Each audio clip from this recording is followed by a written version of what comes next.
అందుకోసం మనం ఏం చేయాలంటే వ్యక్తిగతంగా, కుటుంబపరంగా, సంఘపరంగా దేవుని చిత్తమేదో తెలుసుకొనుటకు ప్రయత్నించాలి. మనం గుడ్డిగా వెళ్ళిపోవటం కాదు. ప్రకటన గ్రంథము 12:9 కాగా సర్వలోకమును మోసపుచ్చుచు అపవాది అనియు సాతానును పేరుగల ఆది సర్పమైన ఆ మహాఘట సర్పము పడద్రోయబడెను, అది భూమి మీద పడద్రోయబడెను, దాని దూతలు దానితో కూడా పడద్రోయబడెను. మరియు ఒక గొప్ప స్వరము ఇలాగ చెప్పుట వింటిని, రాత్రింబగళ్ళు దేవుని ఎదుట మన సహోదరుల మీద నేరం మోపువాడైన అపవాది పడద్రోయబడి ఉన్నాడు గనుక రక్షణయు శక్తియు రాజ్యమును మన దేవుని వాయెను. ఇక్కడ సాతాను యొక్క ఉద్దేశాన్ని జ్ఞాపకం చేసుకున్నట్లయితే, సాతాను యొక్క ఉద్దేశం ఏంటి? సర్వలోకమును మోసపుచ్చుచు. సాతాను యొక్క ఉద్దేశం ఏంటండి? సర్వలోకమును మోసపుచ్చుచు. భార్యను మోసపుచ్చుతాడు, భర్తను మోసపుచ్చుతాడు, యవన పిల్లలను మోసపుచ్చుతాడు, నీ పైనున్న అధికారిని మోసపుచ్చుతాడు, నిన్ను మోసపుచ్చుతాడు, నీ ఇరుగు పొరుగు వారిని మోసపుచ్చుతాడు.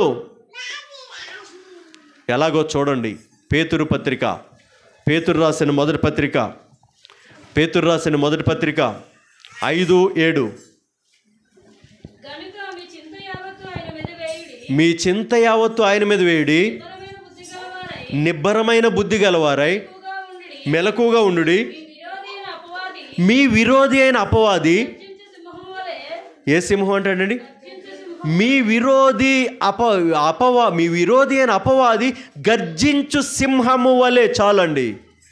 అపవాదికి మనకున్న రిలేషన్షిప్ ఏంటండి? విరోధి. అపవాదికి మనకున్న సంబంధం ఏంటండి? రిలేషన్షిప్ ఏంటండి? బంధం ఏంటి? మన విరోధి వాడు, మన శత్రువు, మన మీద నింద మోపేవాడు, సర్వలోకమును మోసపుచ్చేవాడు.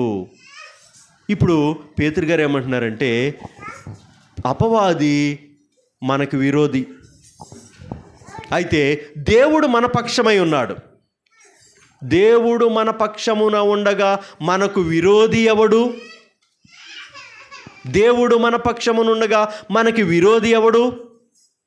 తర్వాత ముందుకు వెళితే ఏం చేస్తున్నాడంటే, మీ విరోధి అయిన అపవాది గర్జించు సింహము వలె. అలంకార భాష. సింహము వలె. ఎలా అంటండి? సింహము వలె, సింహములాగా. అర్థమాట చెప్తున్నాడు. సింహము గర్జిస్తే ఏ జంతువు అయినా భయపడనుందా? సింహానికి భయపడి ఏనుగు కూడా ఒంటి కన్నుతో నిద్రపోతుంది అడవిలో.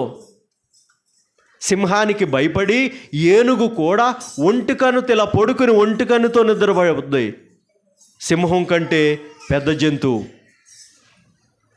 ఈ సింహం గర్జిస్తూ ఉందంటే భూమి మీద జంతువులన్నీ వణకవలసిందే. ఇప్పుడు అపవాది గర్జిస్తున్నాడంటే ప్రతి మనుషుడు కూడా వణుకుతున్నారు. ఏంటంటే, ఎవరిని మింగుదామా? పాస్టర్ గారిని మింగుదామా? పాస్టర్ గారి కుటుంబాన్ని మింగుదామా? సంఘ పెద్దల కుటుంబాన్ని మింగుదామా? సంఘాన్ని మింగుదామా? కొత్తగా ప్రార్థనకు వస్తున్న వాళ్ళు మింగేసి ప్రార్థనకి రాకుండా చేద్దామా అని ఎవరిని మింగుదామా? వచ్చి యోబు కుటుంబాన్ని మింగుదామని అక్కడ నిలబడ్డాడండి. దేవుడు అప్పటి వరకు కంచి తీయలే. దేవుడు ఒక సందర్భంలో అపవాది యొక్క మాట విని కంచి తీయగానే జరిగిన విషయం ఏంటంటే, ప్రియమైన వాళ్ళరా, కంచి తీయగానే యోబు ఆస్తి నాశనమైంది. యోబు కురుపులతో నింపబడ్డాడు. యోబు బాధపడుతున్నాడు. బిడ్డలు చనిపోయారు. చివరికి యోబులో దూరటానికి అవకాశం ఇవ్వకపోతే భార్యలో దూరేశాడు. ఎవరిలో దూరేశాడండి? భార్యలో దూరేసి, ఇంకా నువ్వు యథార్థతను వదలకుండా ఉన్నావా? ఇంకా నువ్వు యథార్థతను వదలకుండా ఉన్నావా? ఇంకా నువ్వు యథార్థంగా వదలకుండా చెంప మీద పేడమని కొట్టాడు. ఎలాగా? మూర్ఖురాలు మాట్లాడినట్లు మాట్లాడుతున్నావు. సమూయేలు గ్రంథంలో దావీదు భార్యలో దూరేశాడు. యెహోషువ గ్రంథంలో ఆకానులో దూరేశాడు, ఆది కాండంలో అవలో దూరేశాడు. ఇప్పుడు మనలో దూరకుండా మనం కంచి వేసుకోవాలి. దేవునికి స్తోత్రం కలుగును గాక. మనలో దూరకుండా కంచి వేసుకోవాలి. ఎలా వేసుకోవాలి?